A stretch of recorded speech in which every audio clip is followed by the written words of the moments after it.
অনেক দিন আগেকার কথা। এক ছিল ধনী পশুপালক।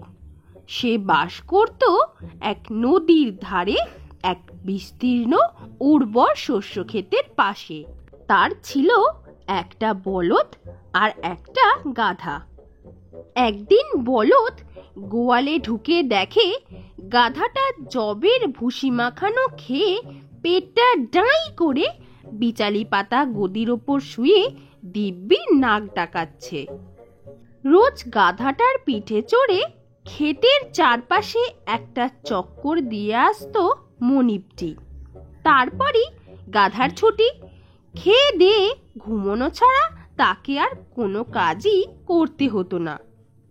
বলদের আশাতে গাধার ঘুম ভেঙে গেল। বলদটা দুঃখ করে বলল, হাম্বা, তোমার কি সুখ ভায়া! দিব্যি খাচ্ছ দাচ্ছ আর ঘুমাচ্ছ।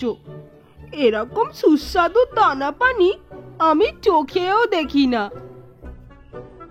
এই সময় ওদের মনিব গোয়ালের পাশ দিয়ে যাচ্ছিল। বলদের কথা শুনে ঘাপটি মেরে দাঁড়িয়ে সে কান খাড়া করে রইল। বলদ বলতে লাগলো, আমার মতো তো তোমাকে খেটে খেতে হয় না ভাই। এই দেখো, খেটে খেটে শরীরটা আমার কেমন হাড্ডিসার হয়ে গেছে। আর ঘুমিয়ে ঘুমিয়ে তোমার দেহটা কেমন নাদুস নুদুস হচ্ছে। কখনো সখনো তোমার পিঠে চেপে একটু আধটু ঘুরে আসে মনিব। তারপর সারা দিন তোমার ছুটি। আর আমার দেখো, সেই যে সাত সকালে ঘাড়ে জোয়াল চাপায়, সন্ধ্যের আগে আর রেহাই পাই না।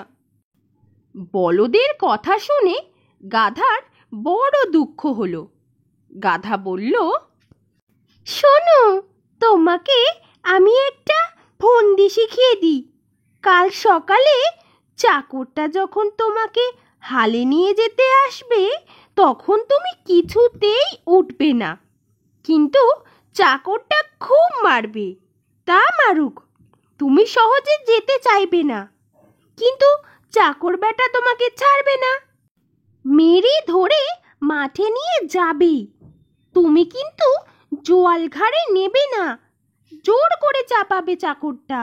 কিন্তু দু এক পা টেনেই ধপাস করে মাটিতে শুয়ে পড়বে। চাকরটা আবার খুব মারবে, তবু তুমি উঠবে না।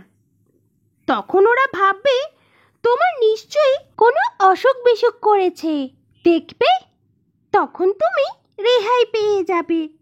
ওদের সব কথাবার্তাই গোপনে শুনে নিল মনিব।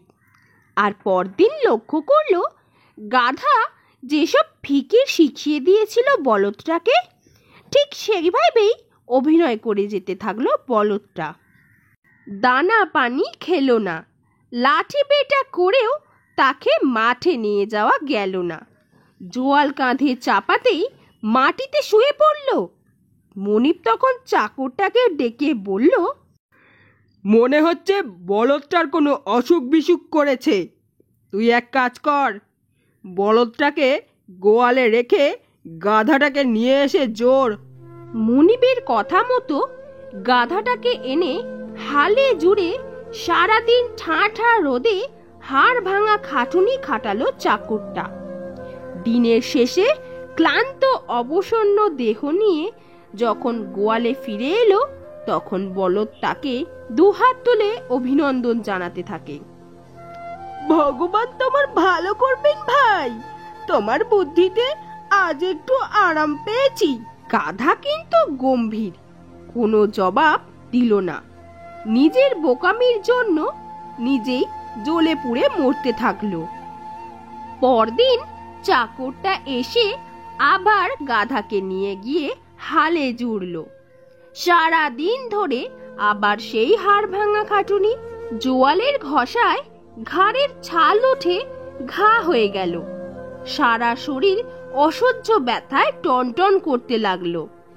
হালের জোয়াল টানতে টানতে তার চোখে জল এলো। গাধা ভাবছিল তার নিজের দোষে সে সুখের দিনগুলো হারিয়েছে। এখন তাকে সারাটা জীবন এই জোয়াল টানতে হবে। তখন গাধা ভাবল, না না, এর একটা উপায় বের করতেই হবে। সন্ধেবেলায় গোয়ালে ফিরে গাধাটা কোনো কথাবার্তা না বলে খেয়ে দিয়ে শুয়ে পড়ল। বলদ কাছে এসে মুখ বাড়িয়ে বলল, কি ভাইয়া, অমন মন মরা হয়ে শুয়ে পড়লে কেন? এসো একটু গপ্পসপ্প করি। গাধা বলল, কি আর বলবো ভাই, তোমার দুঃখে আমি মুষড়ে পড়েছি। এতকাল একসঙ্গে আছি আমরা, কিন্তু আজ যা শুনলাম, মনিব আর রাখবে না তোমাকে। সে কি, রাখবে না মানে? বলদটা আঁতকে ওঠে। তবে কি করবে আমাকে? মেরে টেরে ফেলবে না তো? কি শুনেছ, বলো না ভাই। কসাইয়ের কাছে বেচে দেবে, লোকটাকে বলছিল মনিব। বলদটা বোধহয় বাঁচবে না, ওটা যদি মরে যায় আমার অনেক লোকসান হবে। তার চেয়ে কসাইয়ের কাছে বেচেই দিই, কি বলো? তবু যা হোক মোটামুটি ভালোই দাম পাওয়া যাবে। মনিবের এই কথা শুনে অবধি আমি কাঁদছি ভাই।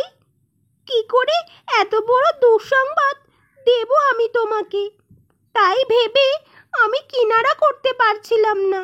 এতকাল আমরা একসঙ্গে আছি, এতদিনের প্রাণের ভালোবাসা আমাদের। আজ যদি তোমাকে ওরা কসাইয়ের হাতে তুলে দেয়, তাহলে আমি বাঁচবো কি নিয়ে?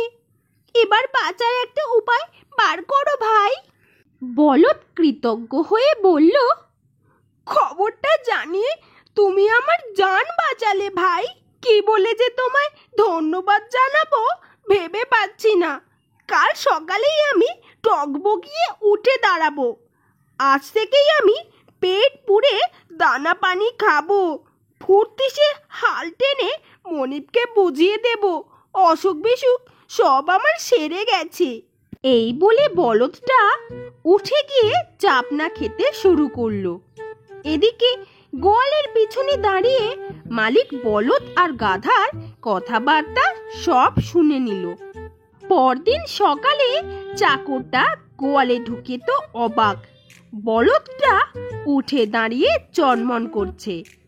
গাধাকে রেখে আজ আবার সে বলদটাকে নিয়ে মাঠে চলল। গাধা হাসলো মনে মনে।